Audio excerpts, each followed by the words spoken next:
I'm addicted to RuPaul's Drag Race now. I have finally come into my own as a gay man. Yeah. In the past 3.5 weeks, I have watched RuPaul's Drag Race UK Season 2, RuPaul's Drag Race Seasons 4, 5, 6, 7, 8, 9, 10, 11, All-Stars 1, All-Stars 2, You're lying All-Stars to me. 3, and now I'm starting All-Stars 4. 3 weeks. If I didn't know you so well, I would think that you're lying, but you're Mr. I watched all of Sex and the City in one weekend, so it checks out. It checks out. It's probably not healthy, the concentrated dose of just pure gay that has been injected into me, where I'm in bed and I'm sort of yes, God, doing mouth pops and fucking shit like that. This is like your Sweet 16. Oh my God. Yeah, it's so funny.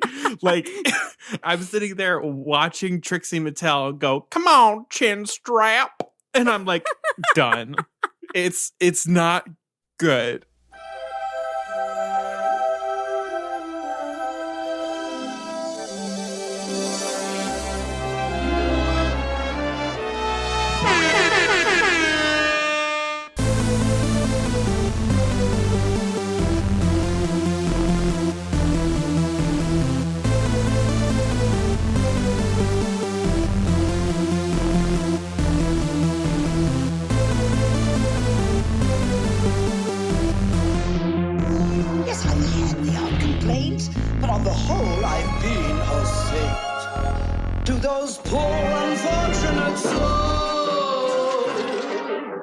Hello, everyone, and welcome back to Poor Unfortunate Podcast. I'm Caroline Elpenord. And I'm Connor Perkins. Welcome to any new listeners who are joining us. Thank you for being here. And for any returning listeners, it's great having you back with us again. Make sure that you hit follow or subscribe wherever you are listening to the podcast. That way all of our episodes download right to your device, including any new bonus episodes that might be coming your way. Additionally, you'll want to make sure that if you like this episode to tap 5 stars and leave a review. This is going to help other people find the podcast, helps us be seen in search results. And it's honestly one of the best ways to, just show a little bit of love back towards us. So thank you so much for doing that.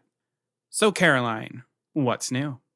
So in parks-related news, we have gotten word that some favorites will be returning to Disney parks. So come 2022, we will see the return of Fantasmic, which is great news. Oh, thank God. I was so scared that they were going to take that from us too.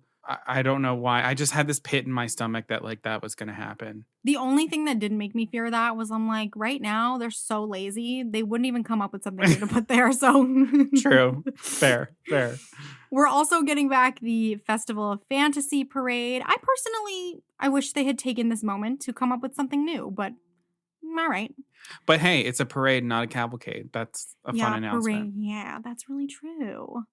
In terms of movies, Encanto is out in theaters. Fantastic reviews, fantastic box office numbers. But also in terms of viewing, we had Hawkeye come out on Disney+. Yeah. That looks really good. I'm excited for that. Yeah, first 2 episodes. And there's been all this fuss and buzz about Rogers the Musical, which happens within Hawkeye. And people are really wanting that to become a full-fledged musical. People are coming up with stuff about it on TikTok. So I'm excited to catch up with all that as well. We love a TikTok musical over here. We do. So. We do, especially a Disney TikTok musical. Oh, that was a year ago. Time flies. Yeah. Other stuff happening. Spider-Man No Way Home is getting ready to come out. The Book of Boba Fett is getting ready to premiere on Disney+. So lots of some fun new releases. But there's one thing that I actually want to talk about that is a bit of Disney news, but not, traditional Disney canon news. So if you are a fan of Poor Unfortunate Podcast and you don't know about Defunct Land, you should know about Defunct Land. So Defunct Land was created by Kevin Perjure, and it is a YouTube channel. There's a podcast that's part of it, and it's about all of the things in Disney and Disney parks that have gone defunct over the years. And Kevin has most recently done a feature-length documentary exploration of Fast Pass. It is absolutely incredible. You can watch it on YouTube. It was one of the most informative, detailed, honestly beautiful like storytelling I've seen in a documentary in a long time. It was so creative, and it is currently like my favorite Disney thing right now. So Ah, highly recommend, just go on YouTube, watch this video. It's gonna open your eyes about a lot, and a lot of stuff that we rant about on this mm. podcast in terms of equity, class systems that are created in the parks, things like that. So definitely give that a watch if those are some of the topics that, interest you when we start talking about them. Oh, I'm so excited to. Oh, I'm excited. Yeah, so that's the main stuff we've got going on right now. Jumping back a couple of episodes to some of the Disney news we were talking about, we mentioned that we had the opportunity to see, we just call it the Winnie the Pooh show. It's Winnie the Pooh, the new musical stage adaptation that is currently running in New York City, 42nd Street Theater Row. We were lucky enough to go and see it. It was fantastic. And this episode is so exciting because we are speaking with one of the incredible members of the cast, Emmanuel Elpenord, who plays Eeyore, Rabbit, and Owl. But before we get to that amazing interview that we had with him, we just want to talk a bit about going to see the show and just like, we can't say enough good things about it, really. Yeah, surprise. This wild card episode is an interview. It's not a game. So, Whoopsie! I mean, I know. What a change up for us. So, this show, if you get to New York City around the holidays, if you are around in the area, this is definitely something that should be on your list of things to do. It is truly a magical show. It is perfect for families. Mhm. It's affordable, and it's a great introduction to theater if you've got some younger people Mhm. in your group. But if you're an older person who, kind of like a couple episodes ago when we did the character curations and I talked about Pooh, Winnie the Pooh is timeless. And Mhm. this show similarly is timeless, and it applies to people of all ages. It was an absolutely magical experience. You walk into this theater and you're in the Hundred Acre Wood. Mhm. It's beautiful. The lighting, the sets, the effects, the music, the original orchestrations, along with the Sherman Brothers music, the way that they've, woven different themes from Winnie the Pooh properties Mm. over the years into the orchestrations. It is truly singular. It is really a one of a kind Winnie the Pooh experience. And if you are a fan of Winnie the Pooh, it needs to be on your list of things to do. And I realized I just rhymed. Fun. Ah, adorable. And I just have to say a bit about the way that the entire experience is run as well, which is absolutely incredible. First of all, everybody working box office, front of house, just everyone is so kind and delightful and warm. But also, this is so amazing. Just like any other theater experience, anyone who is 12 or older has to be fully vaccinated, wear a mask the entire performance.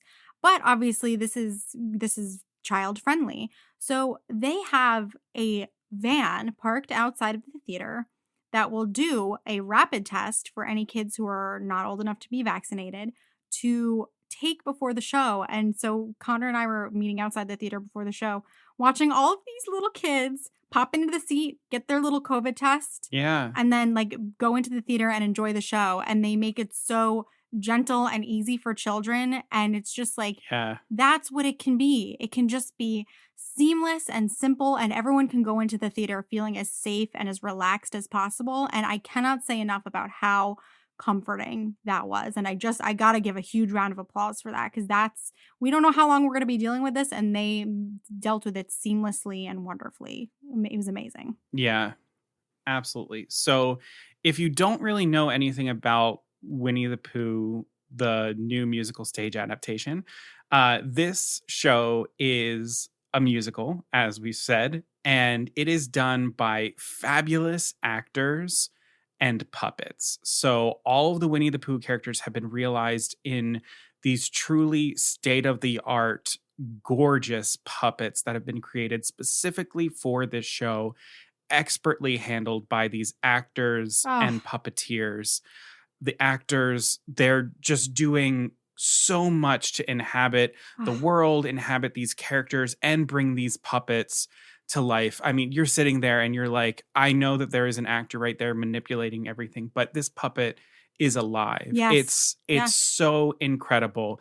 The merchandise also, because how did we we always escape? talk about the Okay, merchandise. this is what I need to talk about. How did me and you escape that theater without a piece of merch? I don't know what happened. I don't know, but they have created plush toys based on the puppets. Stunning. So they're the full designs of the puppets, and these stuffed animals are amazing, and it is so cute. So freaking cute to look out in the theater and see all of these freaking children holding their little stuffed animals of their favorite characters. Oh God, I'm gonna start crying. Oh yeah. Oh, it's too much. It's too much. Oh my God. It's the cutest thing ever. And then we'll be featuring pieces of this on our social media as usual, but you'll have to check back because we were also lucky enough. I can't even believe this. When I told people who know me, they were like, how did you even survive this experience? But we got to meet Pooh. Oh my God. After the show. And y'all. We took a selfie. Yeah, the people who work front of house are delightful. We'll take a photo for you. Me and Connor could barely pick one because we are smiling so hard. We actually look like we have lost our minds. And we're wearing masks, so it's literally just a bunch of crazy eyes. We won't show you these pictures. Yeah.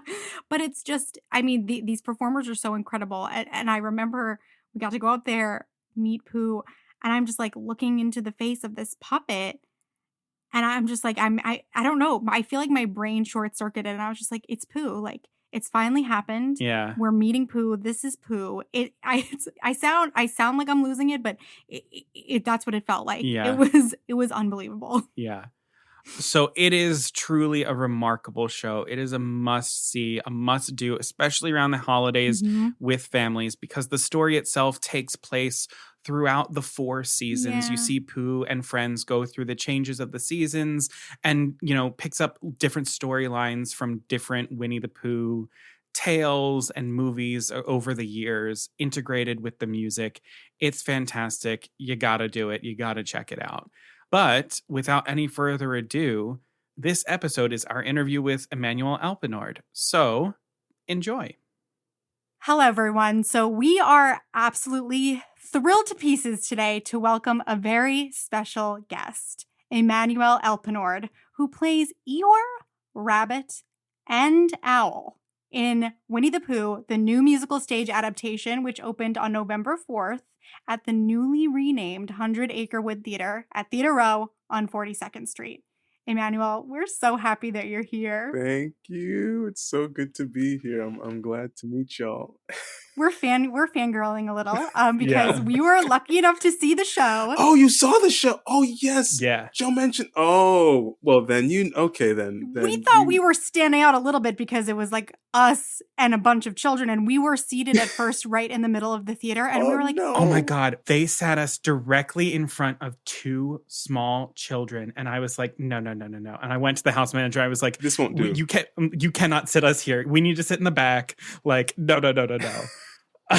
We were like, oh God, we're the only adults. Yeah, but you'd be surprised. Like, there are a lot of like adult audience members that grew up on Winnie the Pooh who've turned out. So like, no shame there. There wasn't as much shame as soon as like the show started, and then we started weeping. But we're going to get into all of that. It's interesting that you talk about, adults who are tied to Winnie the Pooh. We want to talk about that too. But we are just so thrilled to talk to you. We were so blown away by your performance just because you play 3 different characters. Each of them were so different. The puppetry. We just can't wait to talk about this whole thing from a Disney perspective, which we love, but also from a performer perspective too, because we're both performers too. So we'd love to get into the nitty gritty of it with you too. Awesome. Cool. Well, Emmanuel, let's just start out by you just telling us a little bit about yourself, like your hopes, your dreams, your deep, dark secrets, star signs, Hogwarts houses. Like, I'm just curious about you as an actor, as a puppeteer. Like, when did you know that you wanted to be a performer? Okay. So when, like, in high school, I was actually studying to be a vet, Oh, awesome. like veterinary sciences. As a kid, I loved animals. I still do, and that was the plan.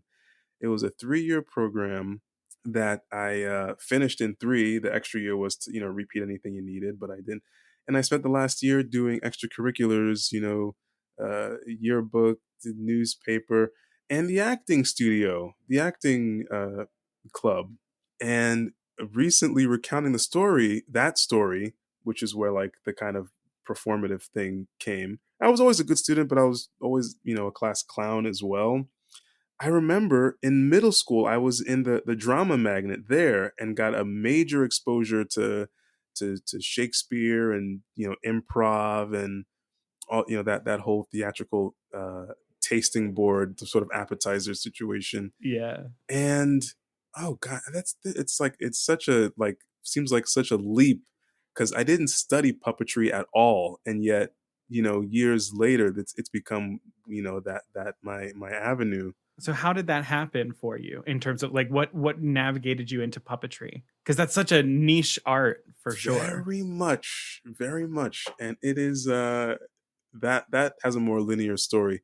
So when I graduated from Brooklyn College, um, or in my last year at Brooklyn College, one of the underclassmen, uh, I'll drop his name, Miles Butler, because Shout out to Miles. shout out to Miles, invited me to a 24-hour play festival he was a part of.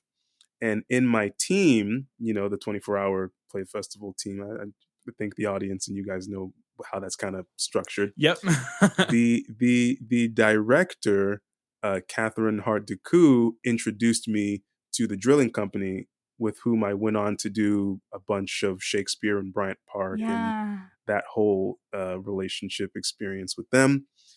And the writer was Brickin Sparacino, but she invited me to audition for a puppet production at the Bronx Zoo because she was the head of the education Oh, department, cool. the Wildlife Conservation Society, the 5 zoos around the city. And it was a puppet show, and she invited me because in our 24-hour play festival group, she asked us actors like what are some actor tricks we can work into the script and make the show interesting or whatever. And I was like, I do character voices, I do accents and little things, and I did in the show, and I did at the audition. I didn't have any puppetry experience, mind you. She asked if I did, and I didn't. And I was like, all right, I'm a quick study.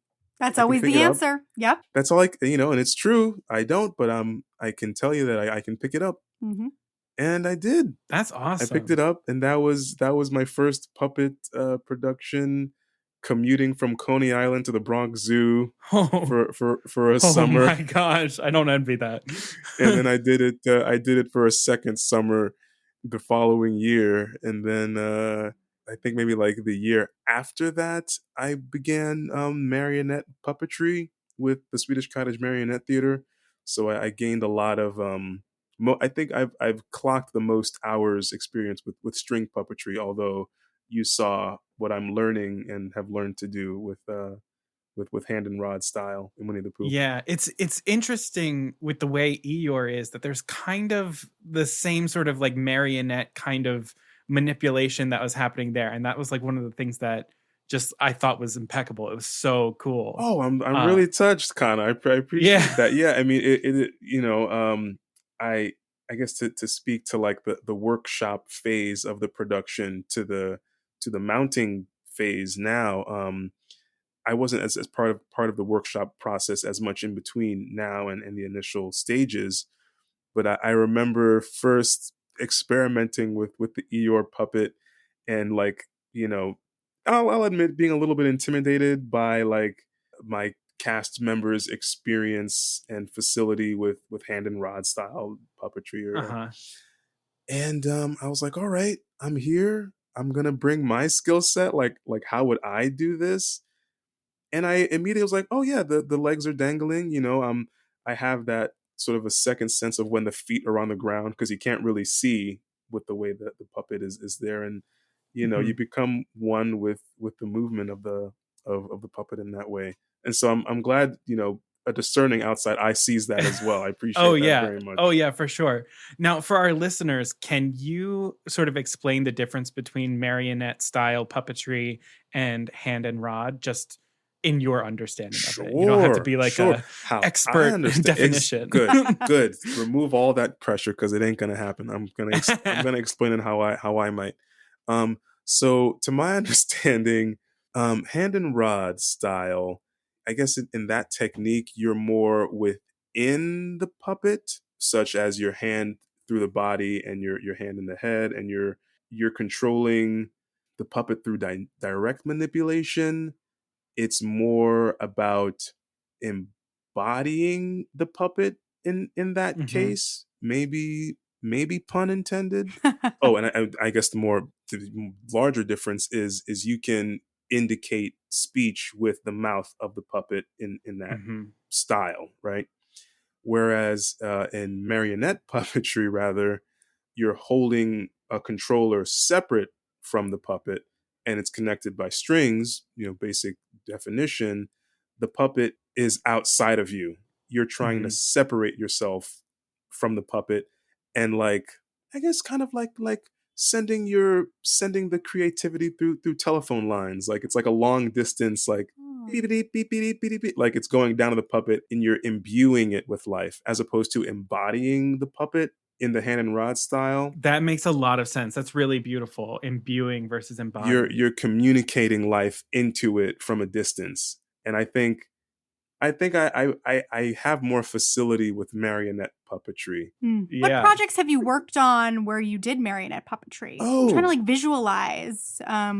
before joining the roster at the Swedish Cottage, I was in an independent feature film length marionette production Whoa. that was filmed at um, a theater space called Standard Toycraft in Williamsburg. Oh, I've been there. Yeah, like people have like you'll know the place just like random studio rental shows and festivals and like full productions as well. But we shot a thing there, and I was an assistant puppeteer on that production. That was like my first marionette kind of tutorial level, kind of like okay, seeing it and getting in there. And then eventually I one thing leading to another. I auditioned at the Marionette Theater for the voiceover part for because the shows are pre-recorded at the Marionette Theater. Um, and I didn't book that, but they invited me to audition as a puppeteer, and I did. And like the rest is history as far as that goes.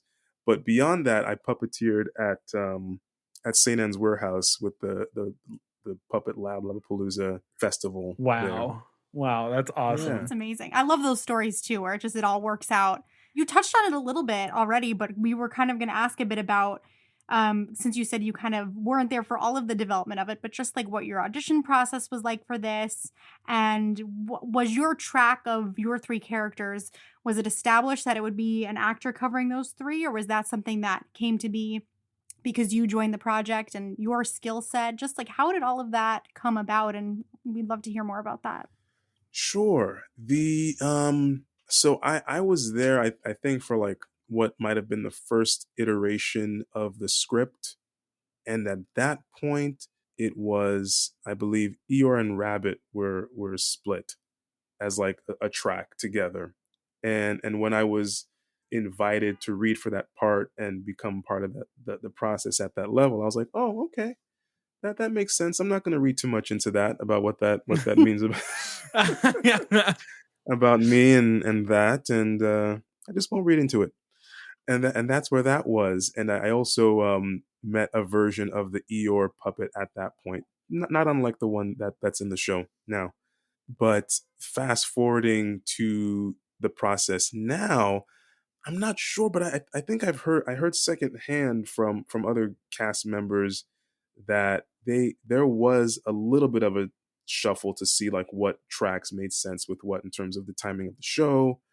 But I think it definitely panned out that these three characters, the way the scenes and the dynamics and the pairings work out, those should track together. And what was your connection to the world of Winnie the Pooh prior to being a part of this process, prior to the audition? I'm gonna add a little silence there because this is my like, they're gonna find me out. Oh no. Oh my gosh. Oh my, are you gonna say what I think you're gonna say? Oh my gosh, say it. Do it. I didn't really grow up with Winnie the Pooh. Wow. I didn't really grow up with Winnie the Pooh. And I'll even hazard, you know, I wasn't necessarily a Disney kid. That wasn't a major part of my childhood. I was aware of it. I was into it for the most part. And like I have to be honest about that, as much as I'm like, oh, bashful about it. At the same time, that has been like really like zero obstacle to my experience with the production and my relationship with the audience, because it's really delightful to, I mean, and there's almost like kind of like a mask like aspect to it, where I'm seeing how the audience is reacting to these characters, and it's like informing me like, oh, this is what this means to them, and this is like what this is for them. But in terms of the process, for me, and this is something that I'd been reflecting on in the course of quarantine, just to give context with it as well. Like, I didn't grow up watching Winnie the Pooh, but I did see episodes. I did watch it. I saw a movie or two, but I wasn't. What I really, as a kid, I grew up watching like comedy specials. I look back. I don't think of it. Gosh. But like when I listen to like comedian podcasts or like comedians talking about their childhood, and they talk about, you know, comedians that are X age talking about listening to vinyl records and like lip syncing to vinyl records of comedy stuff. I don't think of it that way, but that was me watching comedy specials on TV and like recording them on an audio tape or on a VHS. I have no memory of this, but I'm like, oh yeah, I totally did that. Yeah. Like that was me. And so in approaching this production with like, you know, it's a very loose parallel, but my cast members and whoever who grew up with this, like I grew up with as like comedy as my childhood thing. And so I like to view the performance as like comedically imbued, and you know, we're always, as the cast, we're always like massaging these comedic moments and working out the humor of the show. And that makes perfect sense. We both trained with Atlantic Theater Company, so our whole philosophy that we studied there is that, you know, the character is a byproduct of the action that you're doing. Yes. And this is exactly the same sort of thing where Yes. you're just going on, you're playing a character and the comedy, and the audience is bringing everything to the character that you need. Yeah, of course, because I'm like, Eeyore is like my like I have a very deep emotional connection to Eeyore, so I just put all of that on there already. I've got to say though, I think it's interesting hearing, like, thinking about you being younger, listening to those comedy tapes. I really see that in your performance as Rabbit. I can't explain it, but 150%. It's in Rabbit for sure. Like put a microphone in front of Rabbit and just like go. A little stool with a glass of water, like you're set.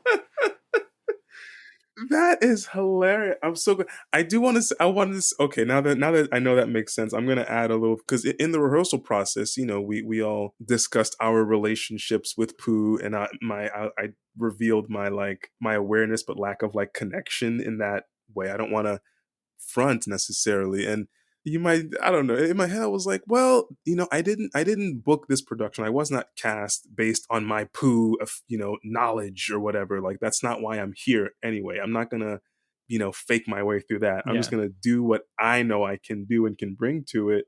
And at some point, the director Jonathan Rockefeller, like early on in the rehearsal, kind of like pulled me aside and maybe felt my like how tentative I was being, and like very careful, like, oh, I don't want to disrespect or like do whatever.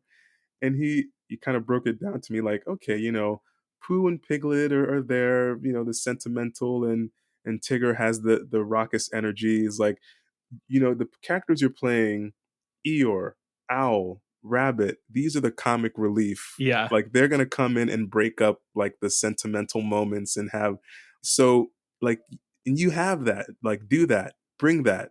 You have permission. And it wasn't like a grand moment. It was very much like pull aside and but like just that really paid off for me in terms of exploring the things I've explored and like living in the moments that I found and are working, Yeah. They're definitely working from our end, from what we're seeing. Like Yes. it's all landing. It's great. It's great. And it's nice to have someone do their take on Eeyore, their take on Rabbit, because the characters are so timeless. They've almost sort of become like archetypes. I mean, they are archetypes, Yeah. but it's just seeing different people inhabit them, and it's what's so interesting to watch. Jonathan also encouraged us, like as much as we're bringing these time tested characters to life, and there is a canon and a lot of preceding history and background and all that. This is our interpretation. We are going to make this Yeah. our own thing, and like as much as we will honor the pre-existing things, like don't feel beholden to there's room for that. And it's like that was another moment of like, okay, I will do my Eeyore. This is what Eeyore means to me, and this is what that is. Yeah. That's so, it's like, it's almost like probably like working on a revival, or interestingly, probably like Shakespeare too, where it's like, it's so well known, you can go in and play your idea of what it's going to be. Yes, that is a strong connection. Yeah. I love that. Is there, when you switch between these three characters, even though they're all tied together and totally, yeah, being this comedic relief, I mean, they're hilariously different.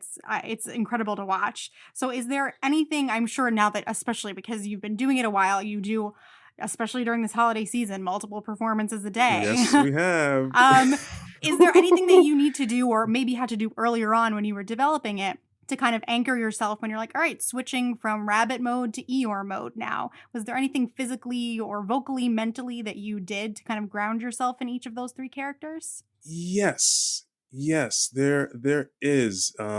It's Winnie the Pooh, the new musical adaptation, right?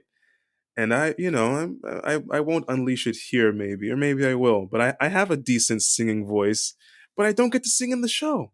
There's no. I think Eeyore has like a couple of put-ins, and Rabbit sings, at some point, but I don't have a moment as such. But in preparing for these three, very different parts, Eeyore lives in the lower register, and Rabbit is, up higher, and then, nasal, uptight, lots of tension there. And, Delightful. I can't even handle it. I know she's about to, like, her head's gonna pop off.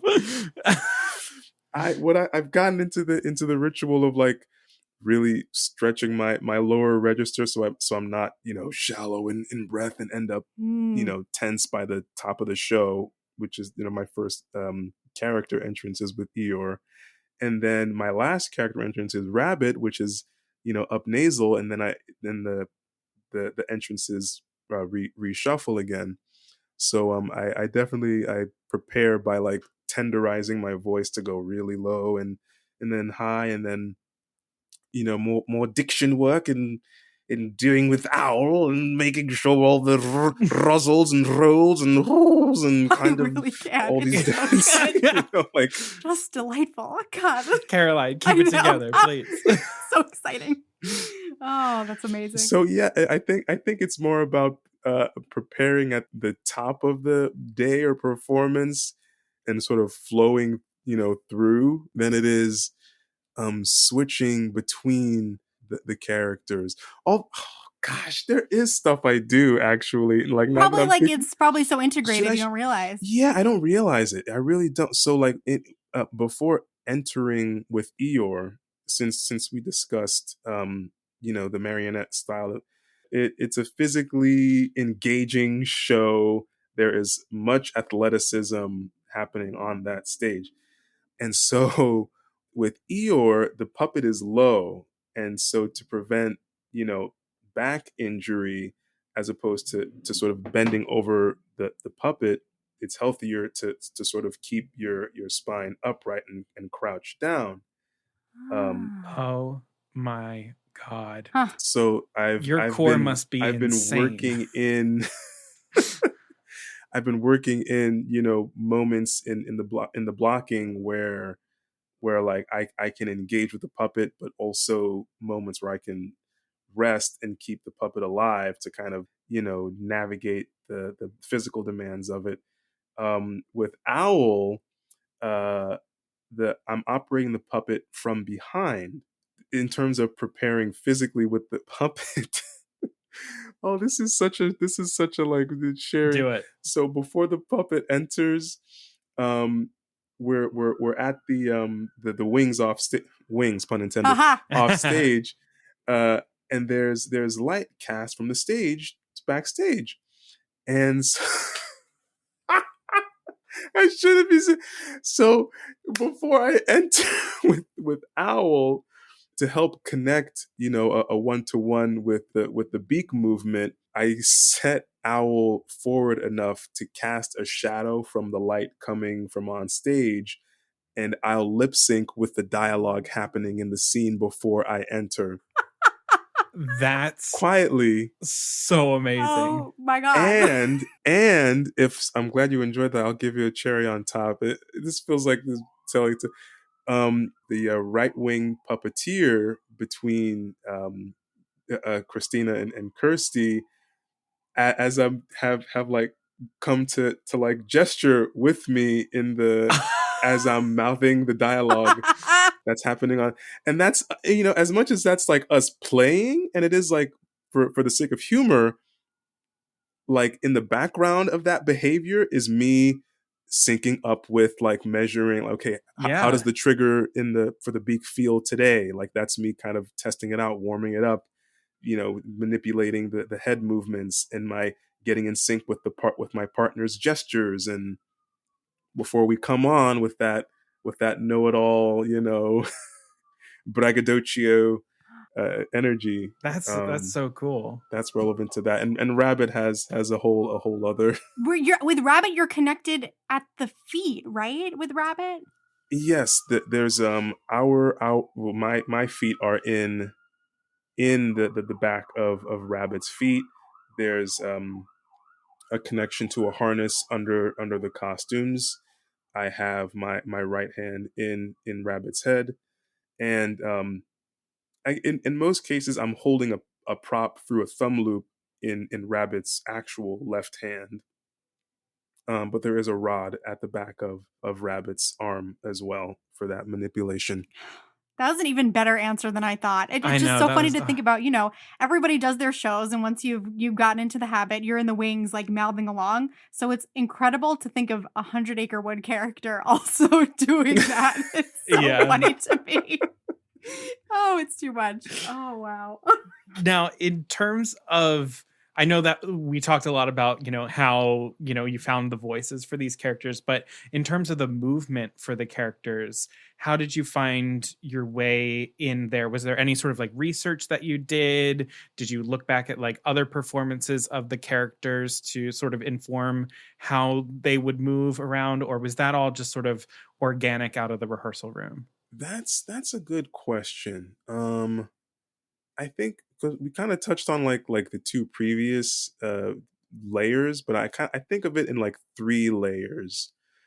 There's the first layer of what the puppets themselves can do, and that comes from like physically doing it and like, okay, like what does this look like? What does this feel like?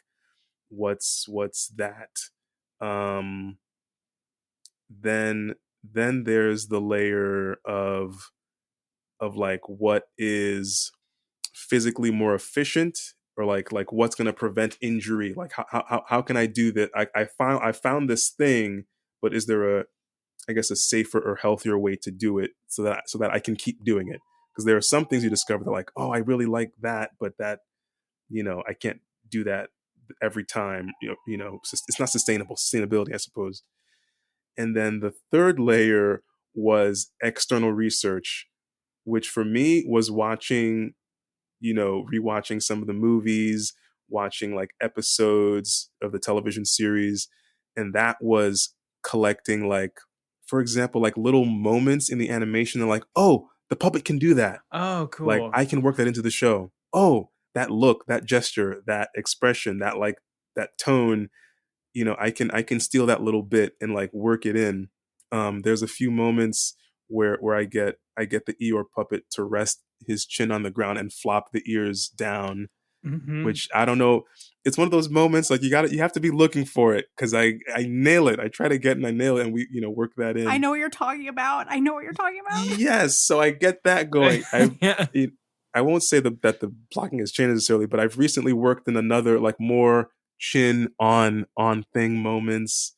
I've worked in some more like zonky rabbit expressions and like reaction, like for the reactions.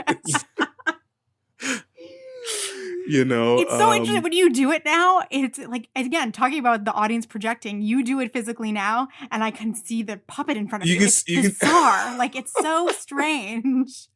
Oh, I love that. It's so interesting to me. Yeah. So, and in terms of developing the characters, I think they all had their versions of that, but, because they're very different puppets, physicality wise.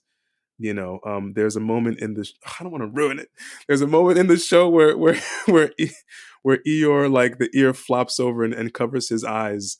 I guess if you know this and know that, you might see it coming when it does happen, but like that's another like little gem that to reinforce.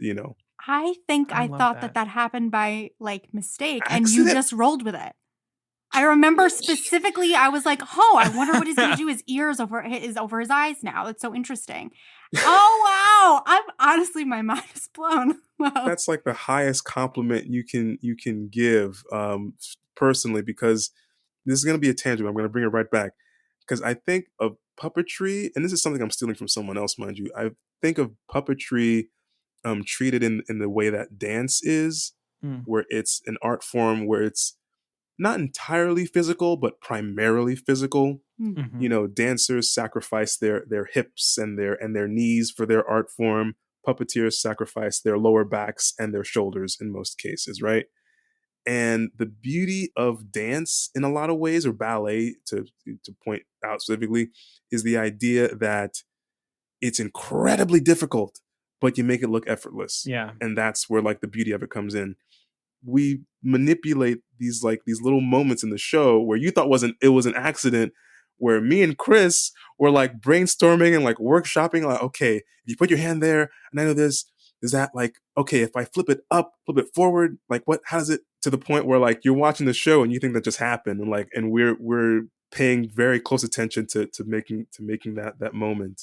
And there are lots of things sprinkled in around the show in that kind of fashion, where hopefully it looks as natural and as that moment does. It does. I can't think of specifically what happened in this moment. Something with one of the scarves. But again, now I know. I thought it was an accident, and now I'm sure it was not, and it was carefully crafted. But the interesting thing about the amazing thing that all of you do so well is that I feel like I've watched some things with puppets before where you're like, oh, I'm nervous. If something goes wrong, will they know, like, can they naturally manipulate the puppet to fix it? And it's just like, it was also just like fling the scarf, get rid of Eeyore's ear. It was just like, so like, it was like a dance. It was amazing. So take that reaction and put that in your pocket. But are there any other, I mean, since there are so many kids, are there any moments that you just love doing, or moments that have had a really memorable reaction from kids in the audience? Because they're right there, and kids are vocal, so I'm sure they're right like, there. Oh. And you know what it is? I mean, again, because I didn't, I didn't grow up with Winnie the Pooh, and a big part of the experience that I'm appreciating and enjoying is getting the reactions. At the same time, I wasn't expecting like a big pop on certain entrances, and in some shows, Rabbit is the last new character to come in, maybe like halfway through the show. And the reactions are like, what? There are Rabbit fans out there? It's like, Rabbit!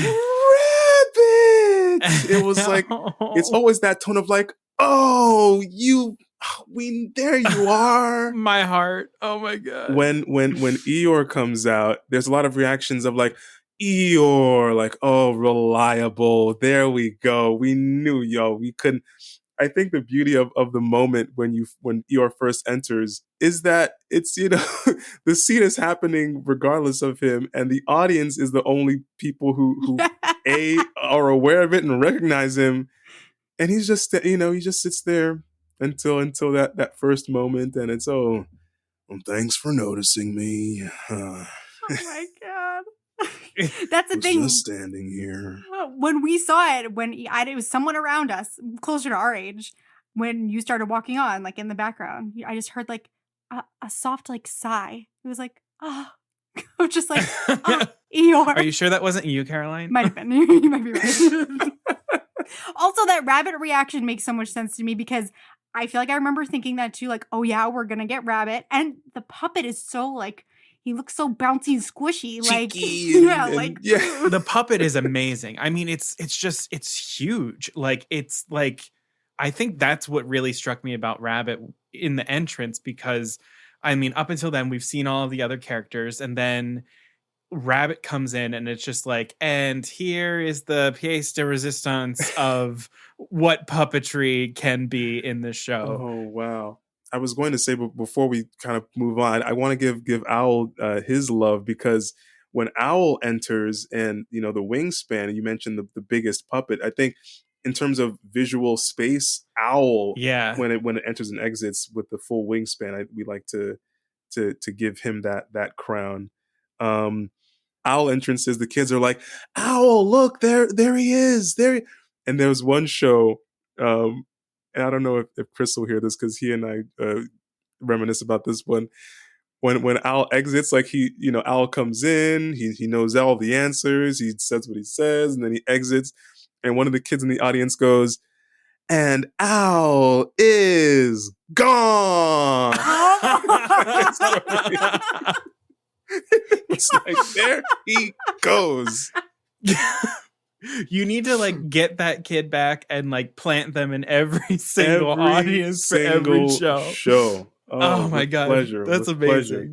But yeah, but now to hop back, pun intended, to what you were saying with Rabbit, connecting to before about embodying the puppet as opposed to imbuing a marionette puppet that you're farther away from. It's been like a real treat to work in this style where my feet are in the feet of the puppet, and like my hips, can communicate through like that kind of direct connection. Yeah. Now I'm curious. I know you're not a big Winnie the Pooh person, or you didn't grow up with Winnie the Pooh, but which Pooh character do you most identify with? Not necessarily one of the ones that you're portraying, but just of any of the characters.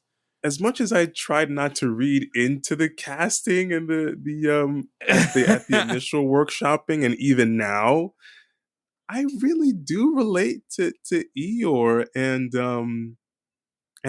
Rabbit in some ways. I think we all have shades of each, persona, depending on, what, because I feel like I might be a Tigger with my puppeteer friends, but I'm more of a Rabbit with my family, like, like the youngest. I don't, It should be like a horoscope. Like everybody has like, a Tigger sun and like, an owl rising or something. An owl rising, yeah.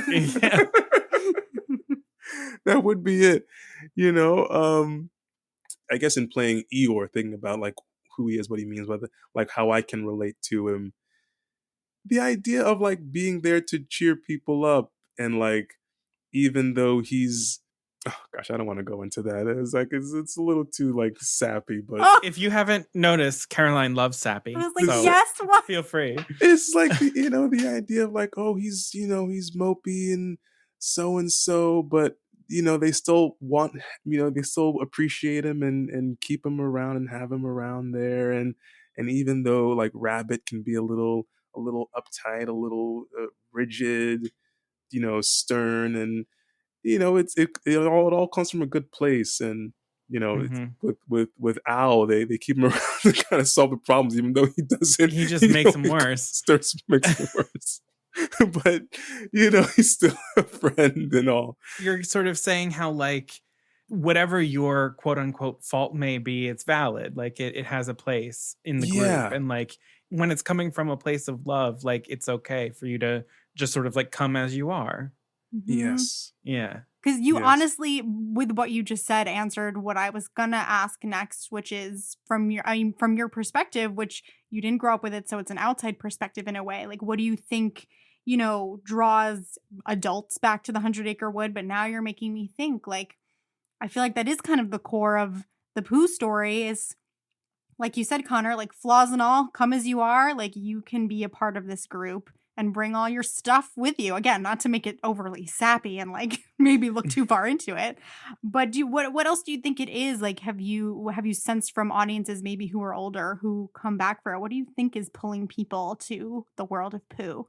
You know, I like to think it could be like the very nostalgia of it, something comforting from childhood. You know, will have that draw either way.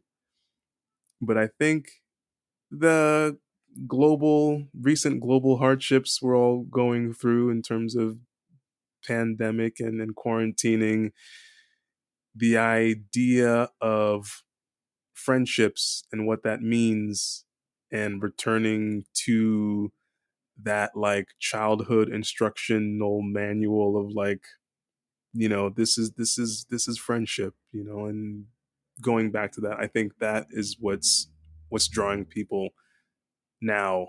And I think that's a part of what's drawing people to this story and these characters. Well, now you perform this show more than 8 times a week, sometimes even 3 performances in a day.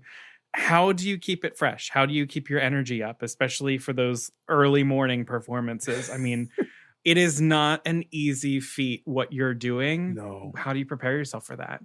Each track has its physical demands and requirements, right? And I realized, or at least my experience in mine, in that there are 3 characters and you're switching between these different physicalities and physical modes. So part of my preparation and recuperation between the shows, before and between, are limbering up physically and like making sure I have my access to my full range of my voice. In terms of keeping it fresh, I think, and I guess I'm grateful to have a cast that is like all at once stable and reliable, Yeah. but also like flexible and ready to play. Yeah. I mean, I'll because we're all performers in the room, and perhaps puppeteers, you know, otherwise. Like in a puppet show, it's not about if something will go wrong.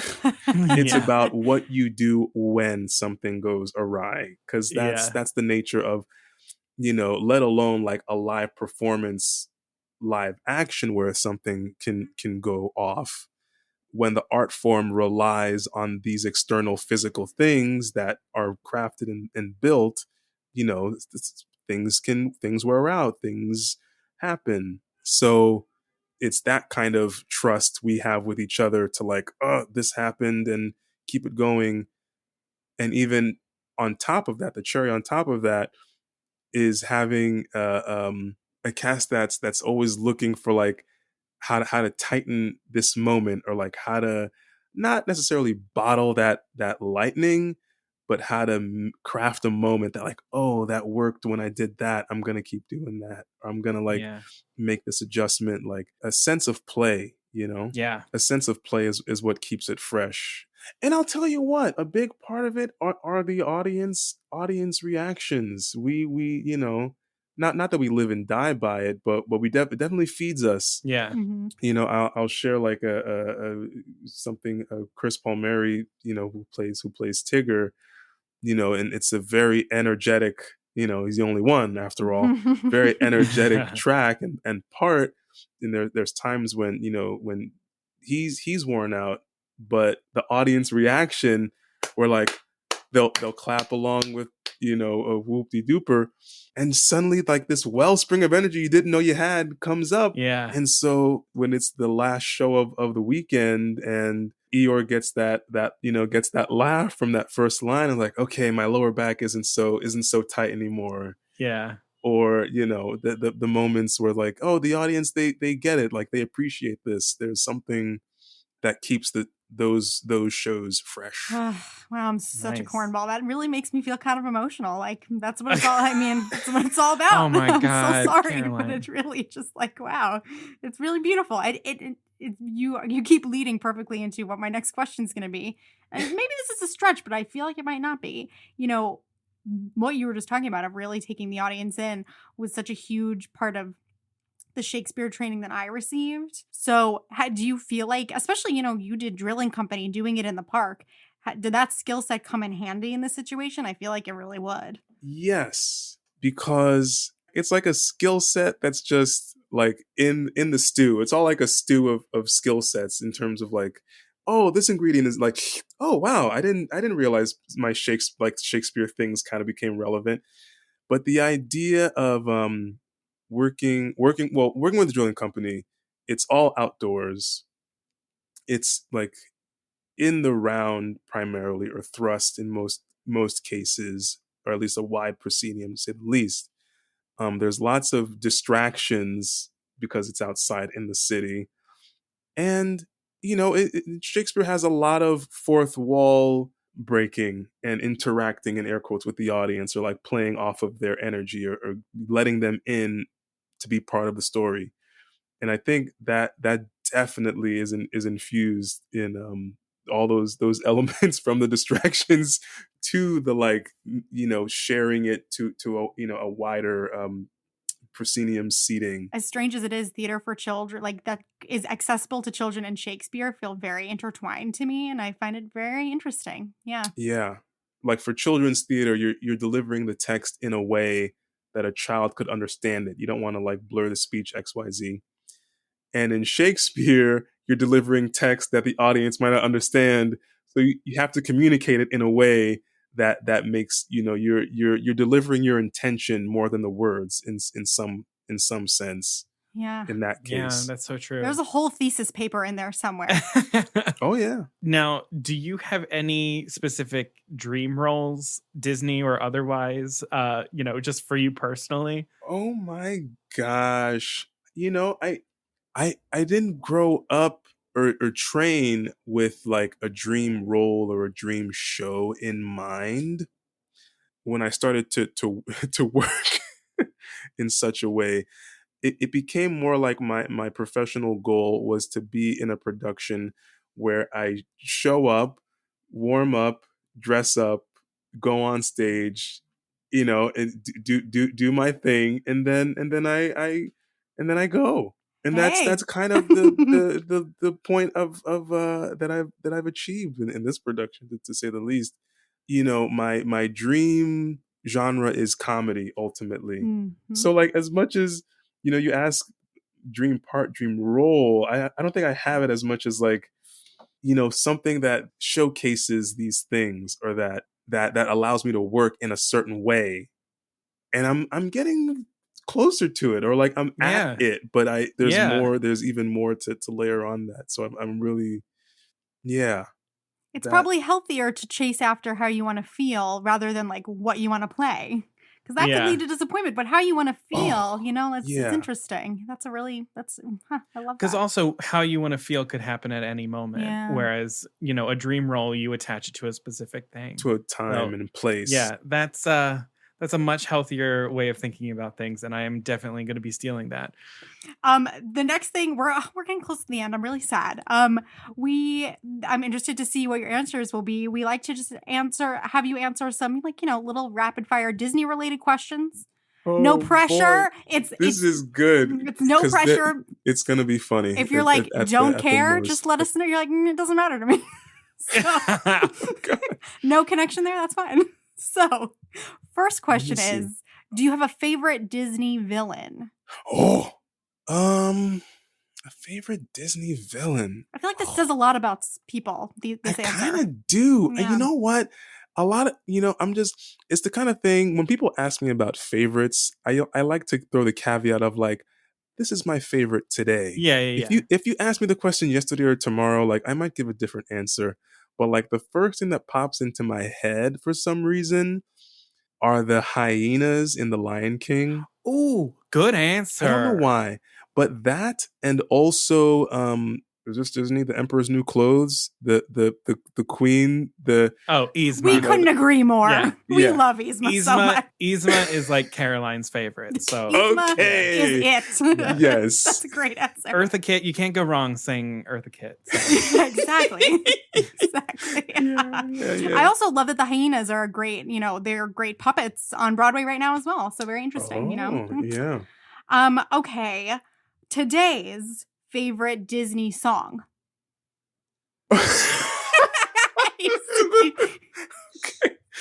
This is in spirit to backstage, because I know if my castmates might hear this, it's the from Beauty and the Beast, the "Be My Guest" song. Yeah. Is the one, and if they hear this, they'll know why, and hopefully cackle like I'm I love that. Shout out to the cast. I love it. I saw that you went to Hong Kong Disneyland. Oh my gosh.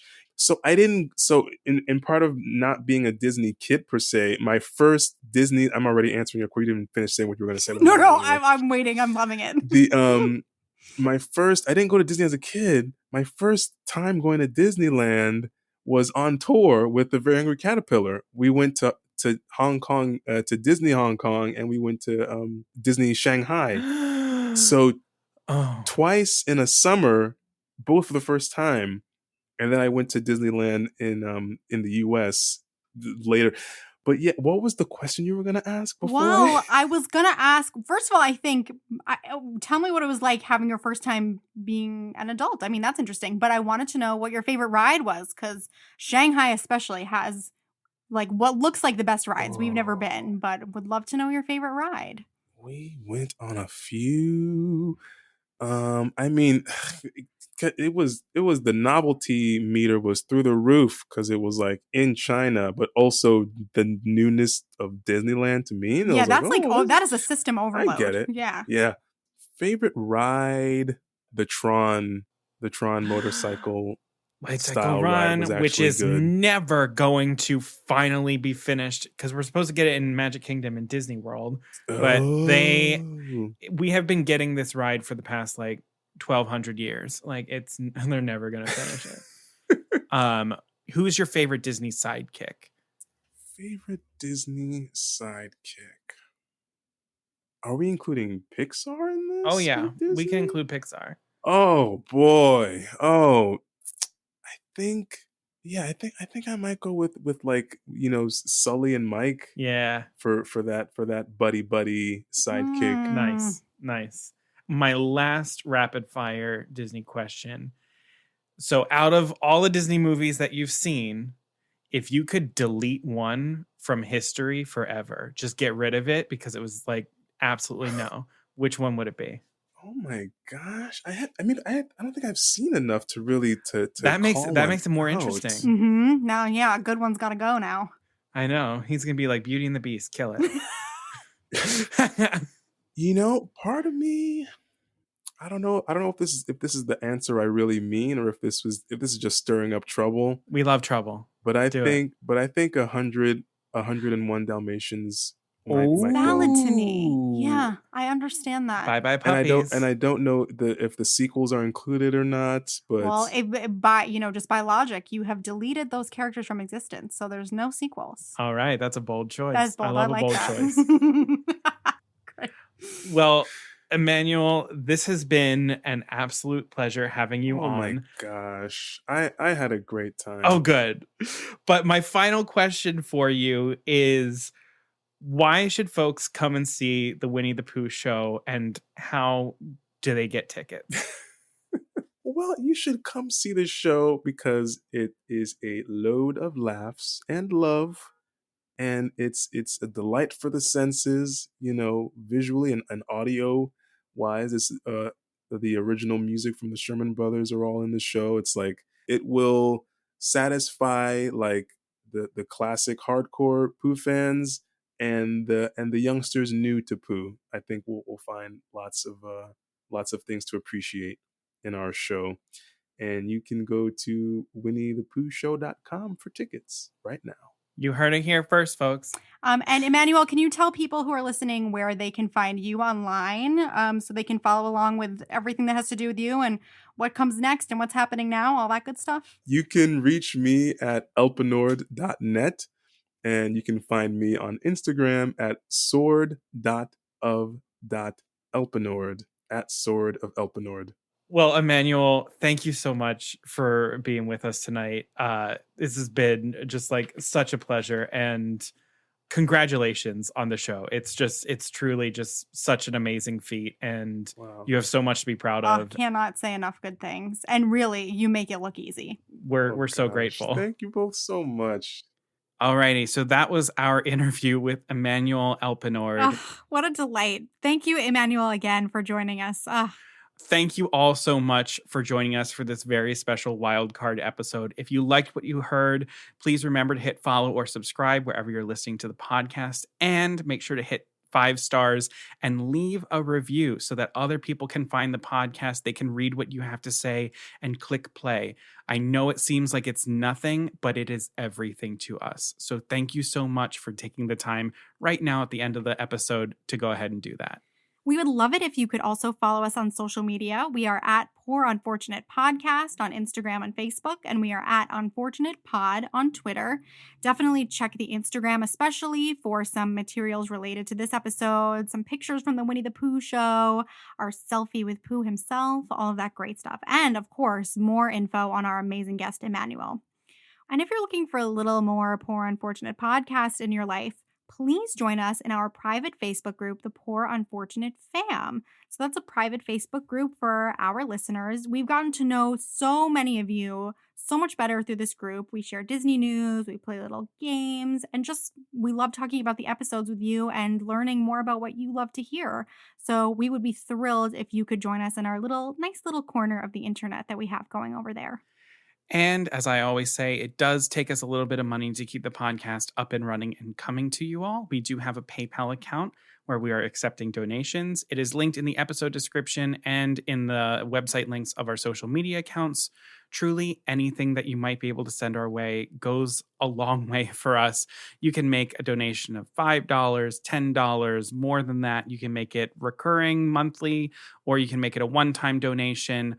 All of it just goes right back into the podcast to help us keep it free and keep it ad-free for the most part. So if you've been listening so far and been loving what you've been hearing, please consider maybe giving us a little tip. We are looking to get some more people to donate $5 before the end of the year. Our goal was to get 10 people to do that. So far, we've had 2 people donate. So we're looking for 8 more people to donate $5 before the end of the year. I think we can do it. We're in that season of giving. Yeah. So again, if you find yourself able to throw a little bit of extra money our way just to help us keep doing what we're doing, we would really appreciate it.